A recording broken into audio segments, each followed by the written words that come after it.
Halo, halo, Bung Rocky. Ini kelihatannya setelah Pilpres usai dan sudah ditetapkan siapa presiden dan wakil presiden terpilih. Ini jelas pusat perhatian publik ini sekarang juga mata media dan mata pengamat juga itu ke Pilkada DKI. Nah, ini perkembangan yang menarik itu eh, Anies kelihatannya sudah mulai maju satu langkah di sini dan dia sudah dinyatakan oleh DPP PKS untuk akan diusung pada Pilkada nanti. Tentu kita masih menunggu keputusan Majelis Suro kalau di PKS kan seperti itu. Tapi tetap saja keputusan dari PKS ini menarik karena PKS itu kan sebenarnya sejak awal inginnya mereka mengusung calon internal, apalagi mereka sekarang menang di Pilkada DKI Jakarta itu 18 kursi. Hanya memang belum bisa mengusung calon sendiri gitu, Bung Rocky. Tapi kenapa kemudian DPW itu kemudian sudah pagi-pagi sudah menyatakan dukungannya kepada Anies Baswedan? Ya itu artinya ada semacam curi start karena mungkin komposisi-komposisi politik dengan cepat berubah tuh. Tapi sekali lagi kita mau lihat bagaimana PKS membaca politik DKI kan itu intinya di situ tuh. Kalau misalnya PKS ingin agar supaya DKI itu jadi simbol dari kebersihan politik, dengan prinsip bahwa apapun yang akan jadi momentum pilkada nanti, siapapun yang akan bersaing di situ, itu jadi cerminan baru bahwa mereka yang ada di Jakarta, yang ingin masuk ke Jakarta, itu bukan sekedar ingin cari panggung sebetulnya, tetapi betul-betul potensi untuk menjadi pemimpin di masa depan tuh. Nah itu problemnya ada pada Anies sekarang tuh. Kalau yang lain ya mungkin dianggap itu pengalaman pertama untuk duel di Jakarta. Tapi Anies kan udah pernah jadi gubernur DKI. Jadi kelihatannya orang akan anggap bahwa secara psikologis Anies merasa hanya aman bila dia balik ke DKI untuk menuju 2029. Itu soalnya. Dan itu akan menimbulkan kalkulasi bahwa ya nanti kalau Anies nggak terpilih 2029 lagi, dia balik lagi jadi calon DKI dong. Kan itu positioning mental itu yang justru mau kita ingatkan pada Anies tuh dan pada PKS terutama tuh. Karena nggak ada kesempatan lagi Anies misalnya mengatakan saya akan pimpin partai baru untuk masuk ke dalam politik 2009. Dari sekarang saya akan berjuang. Ngapain berjuang lewat gubernur yang sebetulnya potensial juga terhalang, dihalangi oleh di existing power hari ini kan. Yang Betul. kedua, itu penanda bahwa PKS nggak ada kader apa? Kenapa, Hmm. kenapa takut untuk ajukan kader dan lakukan diplomasi pada publik supaya ada tekanan pada partai-partai lain untuk bergabung dengan PKS. Jadi kelihatannya PKS masuk juga dalam pragmatisme itu. Kan Hmm. itu artinya berburu di kebun binatang. Udah ada Anies, Anies sudah punya Hmm. suara Hmm. Republik, itu berarti Hmm. PKS di DKI aman karena Anies Hmm. punya suara, PKS punya suara juga secara legislatif. Jadi sebetulnya ini agak agak tricky sebetulnya dilihat dari sudut pandang saya ya. Kalau Hmm. sudut pandang partai ya itu pasti begitu cara berpikirnya. Tapi kalau ditanya ke saya akan anggap itu ada main-mainnya, ada trikinya tuh, ada ketidakjujuran di situ tuh, atau sebetulnya ya tadi ada oportunisme tuh. Nah bagi Anies sendiri itu juga tantangan karena nanti orang akan anggap ya Anda ternyata kalah di pilpres mau cari panggung baru untuk naik lagi ke pilpres berikut kan. Itu kan secara moral, secara mental itu bukan hal yang mulia buat buat saya ya. Yang mulia itu kalau Anies bilang, oke, okay, saya kalah, saya bikin partai, atau saya akan jadi pemimpin oposisi dan akan menggalang partai yang namanya Desa Anies. Kira-kira itu kan. Jadi sekali Ya. lagi FNN gak ada urusan dengan kalkulasi politik mereka. Kami hanya punya urusan dengan etika politik. Ya, iya, iya. Dan ini kan kalau Anies soal partai politik, Anies sudah menyatakan bahwa dia tidak akan membuat partai politik. Itu sudah jelas ya. Jadi saya kira betul Anda melihat ada dua sisi. Dari sisi Anies, tentu orang membacanya ini sebagai sebuah upaya untuk dia tetap menjaga popularitas, elektabilitasnya, tetap mengapung di permukaan publik, dari sorotan publik. Jadi sehingga dia punya modal untuk maju lagi pada Pilpres 2024 gitu ya. 2029 gitu. Sementara dari PKS ini menjadi pertanyaan menarik juga, mengapa tiba-tiba DPW-nya yang mulai menyatakan itu, padahal sebelumnya jelas Presiden PKS Saihu ketika bertemu dengan Anies Baswedan pada waktu itu juga menyatakan sekarang ini gilirannya untuk Anies untuk mendukung PKS karena mereka PKS dalam Pilkada DKI Jakarta itu akan mengusung kader internal. Alasannya kata dia kan Anies sudah jadi tokoh nasional, nggak mungkin di downgrade lagi jadi gubernur gitu. Ya itu justru di situ nobleness atau nobility-nya dalam politik di situ kan. Hmm. Anies udah nyampe ke tahap mau jadi presiden. Ngapain turun jadi gubernur hanya untuk mempertahankan popularitas. Jadi sebetulnya orang berpikir emang Anies nggak cukup populer sehingga mesti ada di Hmm. DKI dan berupaya untuk jadiin itu stepping stone untuk batu batu loncatan ke 2029 kan. Jadi secara etis itu saya nggak nangkap itu boy. Apa ada gunanya? Nggak ada gunanya bagi Anies yang tidak punya partai.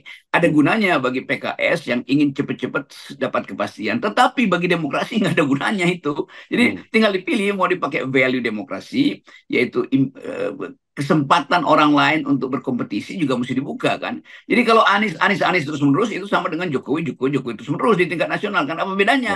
Nah, Etika itu yang diperjuangkan oleh Anies dari awal. Ya kami mau perubahan ya, tapi perubahan tapi dengan mental yang kontinuitas akhirnya kan.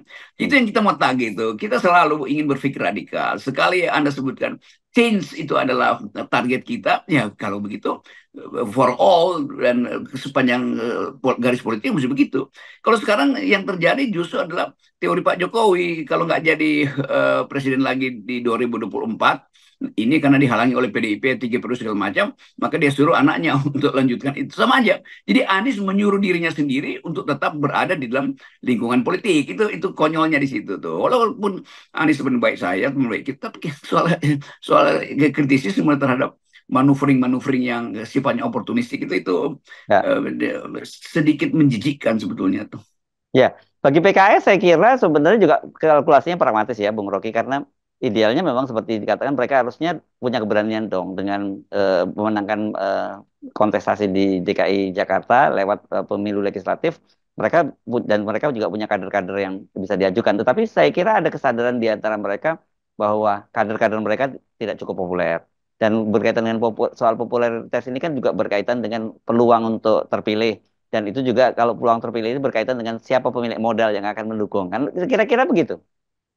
Iya, itu kita hitung akhirnya begitu. Ini soal pemilik modal. Jadi sebagai partai kader, ini PKS juga masuk dalam jebakan oportunisme. Ya kalau begitu jangan sebut partai kader lagi, tapi partai yang menerima semua hal, termasuk money politics kan pada akhirnya kan. Ini kita ingin supaya PKS itu betul. Ini kader gue nih. Kere, kere atau kaya bukan soal, tapi dia kader tuh. Pinter atau bodoh bukan soal, tapi dia kader. Jadi PKS mesti ucapkan itu supaya orang lihat, oh PKS betul partai kader. Kalau nggak dianggap ya transaksi doang akhirnya kan. Di kesempatan justru ini ada pintu masuk setelah pemilu dinyatakan bermasalah secara etis, justru kita manfaatkan pintu etis itu untuk uh, menggoda anak-anak muda ini percaya bahwa ini kader yang memang kurang populer, tetapi tolong bantu kami karena kami ingin ada di jalan etika, bukan di jalan amplop kan. Itu intinya tuh. Jadi begitu banyak hal yang bisa kita ucapkan hari ini. Tapi sekali lagi kita ingin tegakkan dalil-dalil bernegara yang benar, kompetisi yang mesti sehat, bukan sekedar nunggang pada orang yang udah populer, padahal sebetulnya dia bukan kader. Jadi buat apa bikin partai? Itu sama dengan Golkar itu, yang kadernya sendiri nggak mau dia dukung. Iya, iya, iya. Bahkan dia dukung kader dari orang lain. Nah, lebih gila lagi, kader partai lain justru yang dia kasih surat perintah untuk bertanding kan, kan ngaco tuh. Jadi, bayangkan misalnya kekacauan pasca pemilu ini semua orang akhirnya jadi calo itu. Erlangga jadi calo, PKS jadi calo segala macam. Ya tulis saja nanti orang marah lagi ke saya. Tapi sekali lagi kita nggak ingin percaloan politik itu terjadi justru ketika momentum demokrasi terbuka untuk kita perbaiki. Kalau soal marah, saya kira pasti ini ada yang marah. Pendukung Anies akan marah pada Anda, PKS juga akan marah Oh pada iya, Anda. pasti. Lu kok nggak bantuin AS? Iya, gue bantuin nilai bukan bantuin Ya. orang itu. Oke, nah ini kita menarik. Kita kalau ngomongin soal pilkada DKI Jakarta harus memasukkan faktor Sudirman Said. Sudirman Said ini kan kemarin jadi Ya, co-captain dari Anies dan dia sendiri juga sudah berniat maju. Tapi belum tahu siapa kan. Ya, kan tadinya kan mau jalur jalur independen tapi nggak mungkin sekarang dia jalur partai. Nah kalau PKS sudah ke Anies kan berarti Sudirman harus mencari partai lain. Yang menarik adalah pernyataan Sudirman bahwa dia menyatakan harusnya seorang gubernur DKI Jakarta itu jangan di jangan jangan mencari orang-orang yang menggunakan stepping stone tadi ya untuk untuk Pilpres 2029 kata dia begitu. Yang kedua, ini juga alasannya harusnya itu dipilih figur yang tidak langsung berseberangan dengan presiden karena bagaimanapun juga kan Jakarta ini tentu penting ini kan jadi satu pola wilayah yang penting buat presiden yang jangan sampai ada wilayah penting ini kemudian berseberangan dengan presiden yang ada. Ini kita itu tahu kemana arahnya dari Sudirman Said. Tapi fenomena bahwa ada timnya ini sendiri yang juga akan maju bersaing dengan Anies ini menarik menurut saya. Ya itu tadi yang saya kutip Carl Smith bahwa Ya. sebetulnya semua istilah politik, ideas, konsep, strategi selalu mesti dibaca secara mendua ambigu tuh. Nah Sudirman saya juga ucapkan hal yang sama itu bahwa iya itu tidak boleh jadi stepping stone betul, tapi jangan juga berseberangan dengan pemerintah yang ada. Ngapain Hmm. itu diucapkan kalimat kedua itu? Kan itu artinya Sudirman Said nggak akan berseberangan dengan pemerintah yang ada kalau begitu. Jadi bagaimana mungkin Dirman Said, teman saya Tun Baik juga itu harus ada dalam kemenduaan itu sehingga diminta ditafsirkan. Tentu tafsirnya mungkin supaya tidak terlalu politis Gubernur Hmm. DKI, lebih baik teknokratis. Mungkin itu maksudnya. Karena itu sama-sama lakukan hal untuk menjadikan ibu kota bekas ibu kota ini jadi kota ya tetap kota metropolis tapi dengan aturan-aturan sipil yang makin bagus dan bisnis masih bisa diatur secara teknokratis, bukan dikendalikan oleh partai-partai politik yang selama ini ingin menduduki posisi-posisi kunci di semua portofolio di kedinasan di DKI. Kan semua itu mungkin itu yang dimaksudkan. Tapi pada saat yang sama orang tafsirkan bahwa menurut Sudirman Said, Gubernur DKI itu harus searah dan sepikiran dengan Pak Prabowo yang akan jadi presiden. Itu juga sinyal supaya mungkin Gerindra dukung Sudirman Said. Sama juga masalahnya di situ.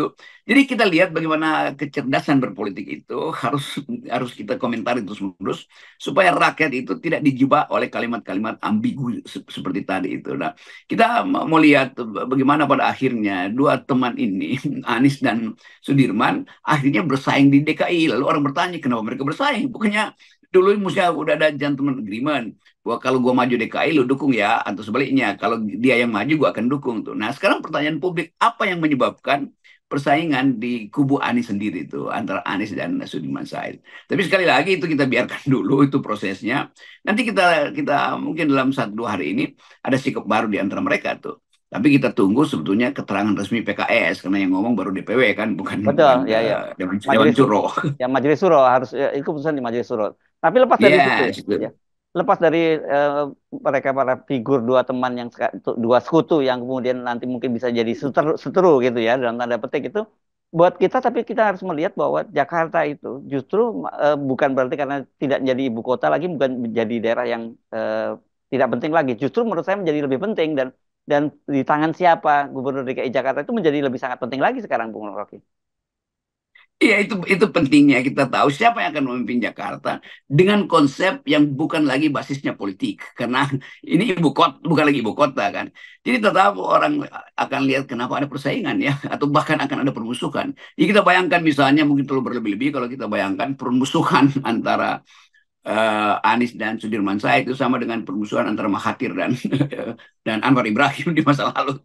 Tapi sekali lagi politik begitu tuh. Nah, Ada pertemanan, ada permusuhan, tetapi mesti ada yang jelas. You teman gue atau you musuh gue, kira-kira begitu kan. hmm. Jangan nanti di ujungnya nego antara Anies dan Sudirman Said itu terlihat sangat pragmatis. Jadi mesti diterangkan kenapa Sudirman Said memilih menjadikan Jakarta itu sebagai kota metropolis yang harus disusun atau diperintah secara teknokratis. Oleh karena itu harus ada kesepakatan dengan pemerintah pusat. Itu dalilnya Sudirman Said. Anies sebaliknya tidak mungkin katakan hal yang sama. Anies tetap dicitrakan memanfaatkan kedudukan gubernur untuk lompat lagi ke 2029. Jadi dua tesis ini, tesisnya Sudirman Said yang menginginkan teknokratisasi DKI untuk kepentingan perkembangan kota ini dan Anies yang terlihat mempolitisasi jabatan itu untuk kepentingan 2009.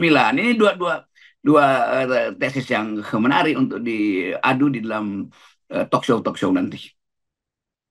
Oke, baik, terima kasih, Bung Rocky ya. Tetap Oke, ngobrol. okay. Yes. Yes.